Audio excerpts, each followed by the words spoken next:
Hello, this is the Harbor Night. I'm Mary. I give a conservative perspective about the world around me. Alright, now feedback is immensely important. Feel free to reach out to me. 2 ways to do this is, of course, through email. Get immediate response with that. And then YouTube comments always help. Everything helps with the aspects of growing the channel. So feel free to reach out to me when inclined. And also, feel free to spread the words. It helps a lot too, and I appreciate those who do.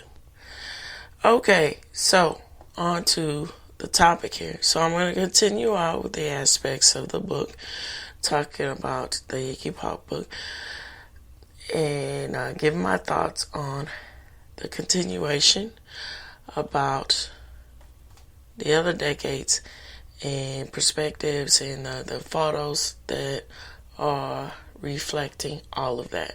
With that said, let's jump into the pages. Alright, Till Wrong Feels Right. That title is very, very informative. Especially when you look at it from the perspective about his journey with the aspects of getting his sobriety intact. And that was evidently clear and a vast stark of difference as time went on, as time goes on.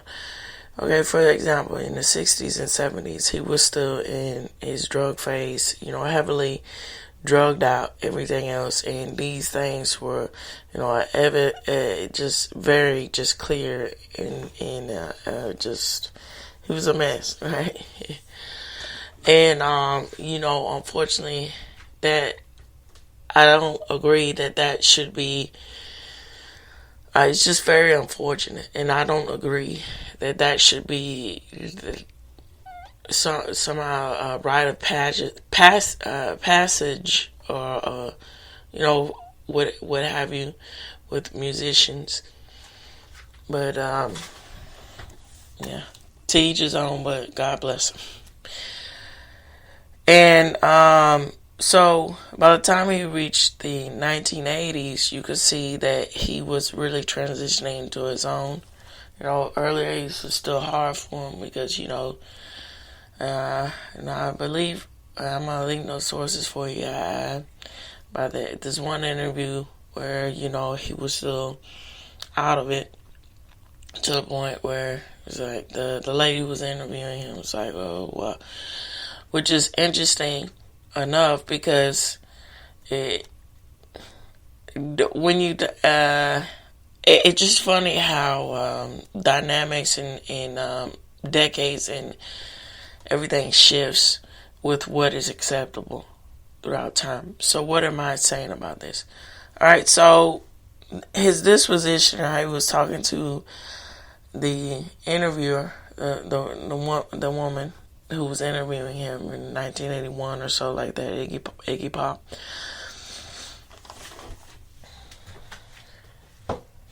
Now, I'm just being very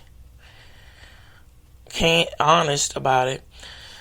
There are a lot of people, no, I'm not saying all of them, there are a lot of people who are more left-leaning, really, who, and then the reason why that is, is a negative connotation now.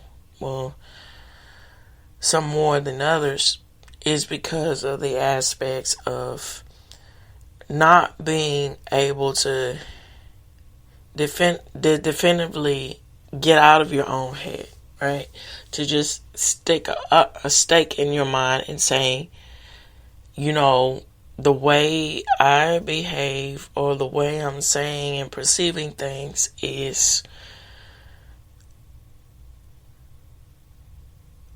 so clear, even though it's not clear to me, that I become defensive, right? And in this case, the reason why it was, that way is, with in this interview is because, drugs being one for Iggy Pop but also ego and pride and all that, and that was mixed up. And then at that time, when we get into the early '80s, those things were not really.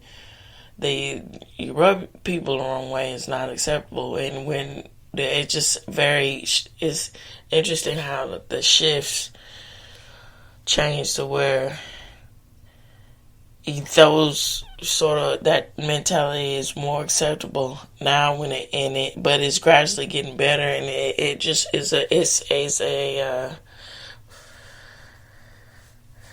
it's telling for the way in which people see themselves and perceive themselves in culture, and have their sort of disposition about the world around them, their worldview. And that shapes a lot how other generations perceive things and take things and move them in their perceived directions. Alright, so when Iggy Pop was, now the 80s, I think it was a time for him to where, and you see these things in the aspects of the images that are in the book To Wrong Feels Right, and throughout the rest of the photos that are showcased. And it's really nice that they, instead of going on to this full extent of how typically particularly books that are about someone's life, it's filled with chapters or broken up into segments that just verbally express everything. Where they're saying, you can say everything in a picture can express 1,000 words, which it really can, because when you visually see things, how it's representing a message, it tends to connect to the the person receiving it quite clearly, because of the aspects, which is very interesting too. Enough with said, there's a lot to be said about the aspects of language and how that's perceived, because language is another means in which you perceive culture as well. So if you have, let's say, English isn't your native tongue, and let's say English is the only language you speak, and you are trying to, immerse yourself in the culture, or you're trying to understand something that is out of your range or that's within your range, the way in which you express it is vastly different than what you don't know. So what do I mean by this? Okay, so let's say that a really good example of this is when people travel abroad, right? Some people who are not native to the country and everything else. Even more so when people who are, Europe or what have you, who come here to America to either travel or stay, and that's a whole topic within itself with immigration policies, who come here the right way, who versus who don't come here the right way. There's a lot of determination in the aspects of moral character. That's what that really boils down to here. And that's why it's important to, separate yourself from emotion and to just see things for what they are. And once you,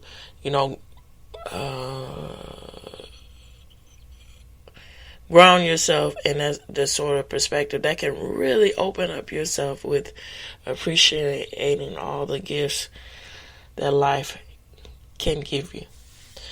All right, so when you have this mentality, those mentalities that can really shape your worldview about how you perceive culture too. So what do I mean by this? All right, so let's say, somebody is traveling abroad, right? I'm going to start out with someone from America or something. That's not very, there's two, three, there's a lot of different perspectives with that. Someone that's single, someone traveling with friends, traveling with family, or later in life or so forth. All right, so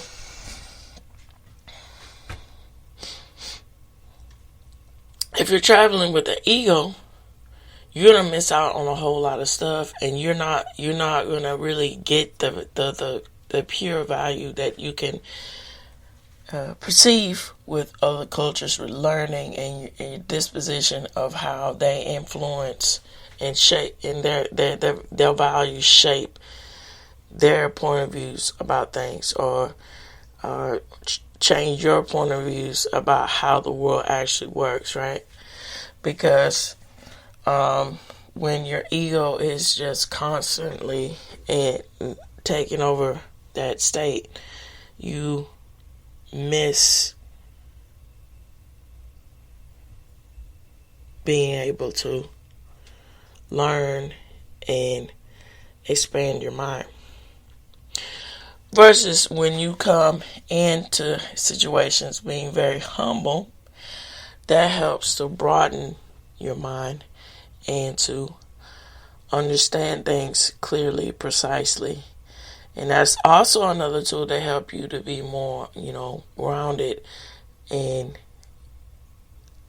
make better decisions too. Now, why am I saying all these things here? All right, this is very perceivable in the aspects in which Iggy Pop was, changing the way in which he was talking about music, performing, and everything else, right?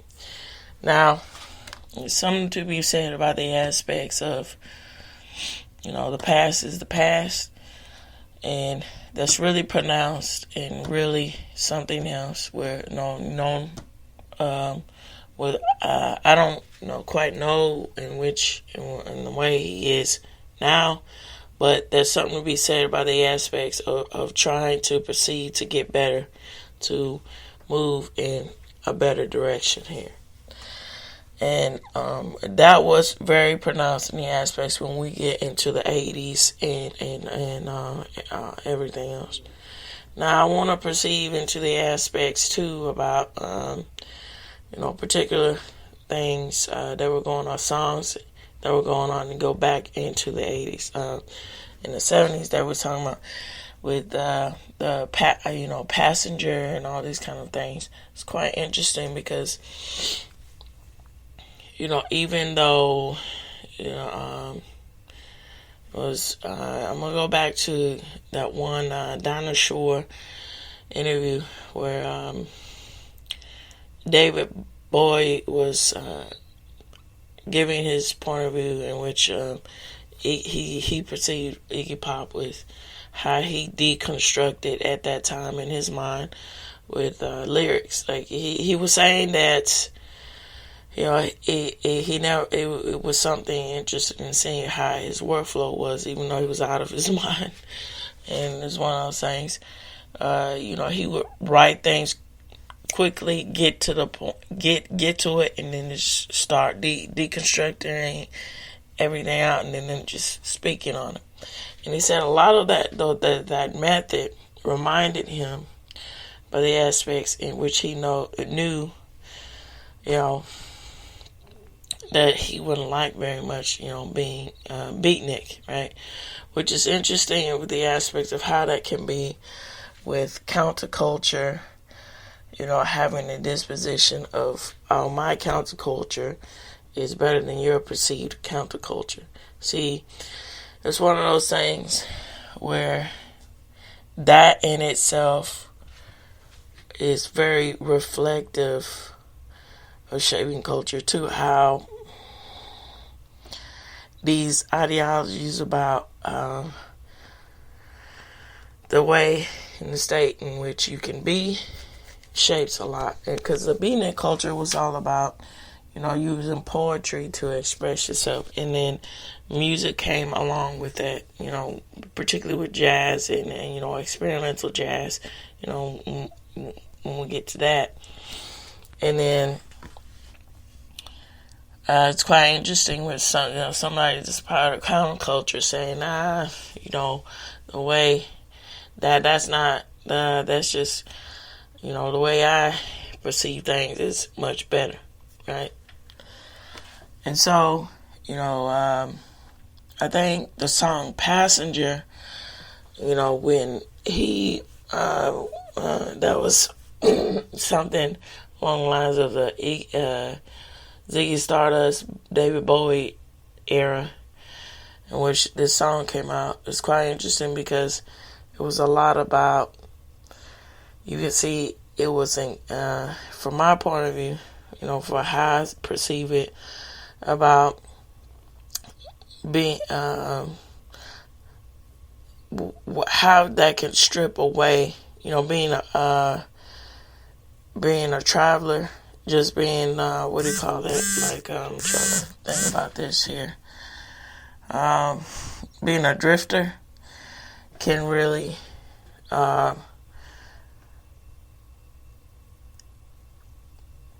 pinpoint your correlation about how things work and perceive and move, and how you how you position yourself or don't connect yourself with people, right? Now, when we get into the 80s, Iggy Pop is became more and more mainstream to where,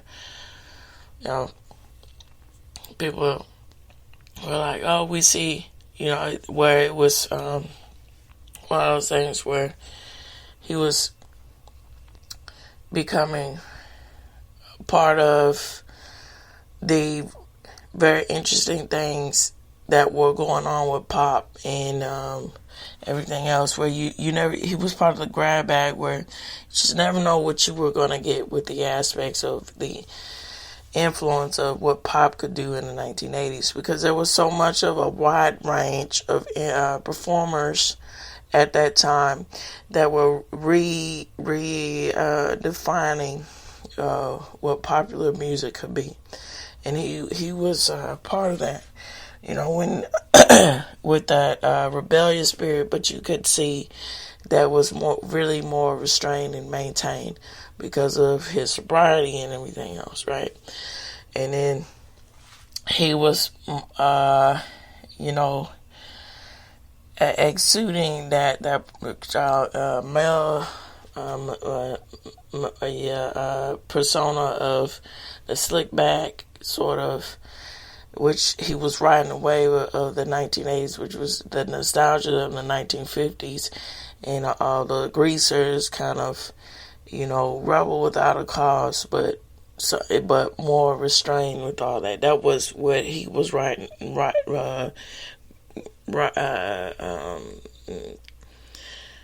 cultivating, with his mystique.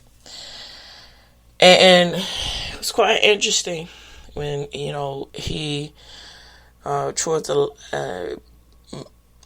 latter part, when, he was speaking a lot about the aspects in which he, perceived the nature in which music was going. It was quite interesting how things change with,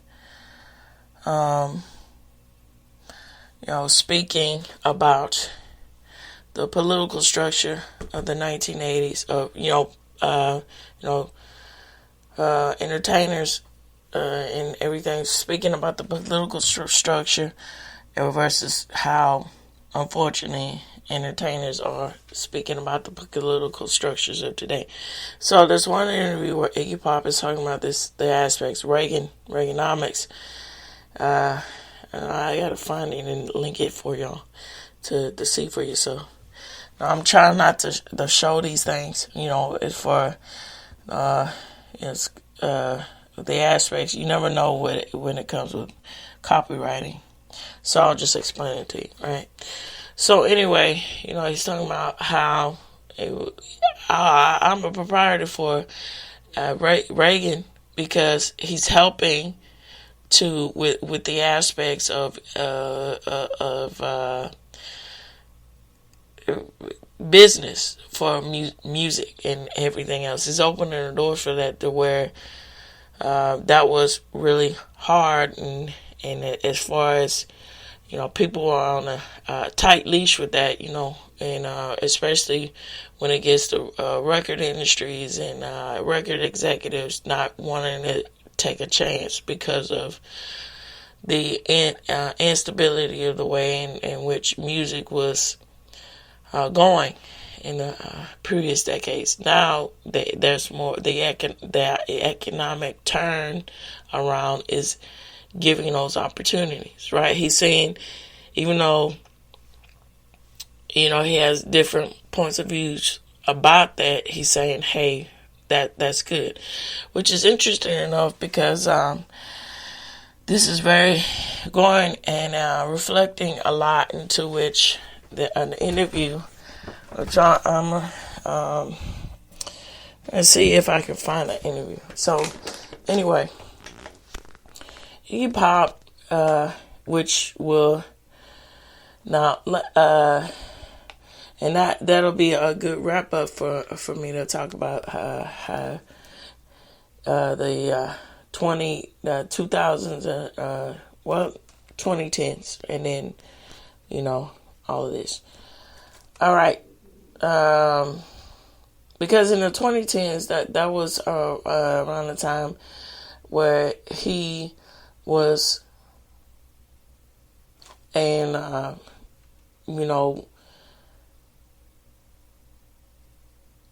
being more a songwriter, like being more embracing of being a songwriter and everything else, right? And using, I would say, having his platform as a musician to delve deep into that, in which you see his transition in songs when he releases albums, releases songs now. You can see how that transition worked itself in there. All right, so there was this interview in Sunday morning or something. He was talking about the aspects of him and everything else in his career. And he actually said, if I'm not mistaken, he was talking about when he was in high school or something like that. He was a part of, I'm trying to, student council, and political structure and politics were very prevalent to him. And so, that is a key pinpoint into the aspects of why, in which, he was saying the things that he said about, and being, instead of saying this fluff thing, or, just giving, being this anarchist, I guess you can say, about stuff, giving, saying this asinine thing about, which he could have went that route, rating sucks because of da da da. But when he was being very candid and honest about how influential things that he was doing was helpful. It also is, again, with the 1989, there was a lot of, craziness that was also going on in the 1980s. But it's also an indicator of the changing time in which people were more inclined to be, to say things from a common sense point of view and be more, more honest about the ways in which they see things versus now. With the entertainers and so forth, the vast difference of that. All right, so when we get into the 1990s, and so it's interesting because, with the Real Wild Child, that's was going on in the 80s, but the 90s, he was, from my point of view and everything else, and most people of my generation, 90s kids, were with movies most of the time. See him in his music and everything else, and him making appearances in movies. So, and then it's interesting how, those things, how this book is really just doing a photo essay of his whole contribution between his transitions and his disposition about the aspects of music and the way in which he shaped himself within it, right? And so when we get to the 2000s was a very interesting time too, because the political landscape in which things was going on, with the aspects of nationalism, with aspects of 9/11 and how that shaped the worldview about people and their disposition about foreign affairs and all these things. And so you get the mashup that Iggy Pop did with Sum 41. It's quite interesting because that mashup, that was giving. I saw it when he did things like that, and then when those things were going on, as a reflection of how other generations perceive, the aspects of the spirit of punk, and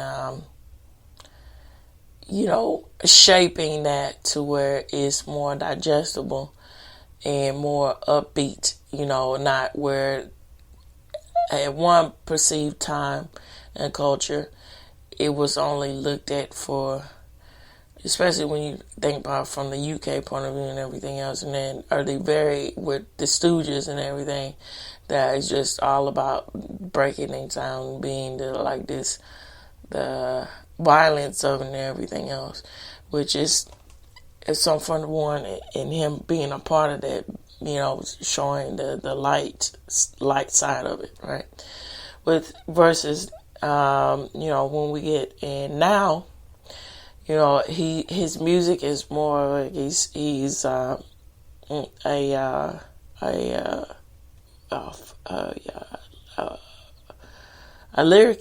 lyricist. He's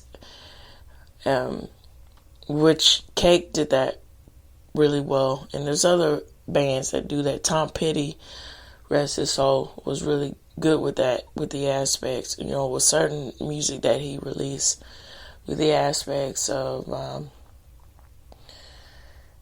lyrically and poetically saying things, expressing things through music. through music. And, that is in which is not showcased in this book because it was written before now.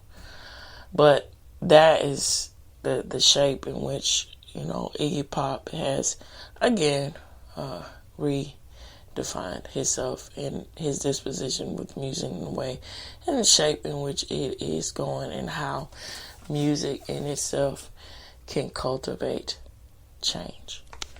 All right, with that said, this reaches the end, and I would like to know what y'all all think about this installment of the aspects of music and culture. If you want more episodes like this, feel free to reach out to me. Let me know. Email me or give me comments on YouTube, and it'll be greatly appreciated. It would be greatly appreciated. With that said, tune in, turn up, and always take care. Bye-bye for now. All right.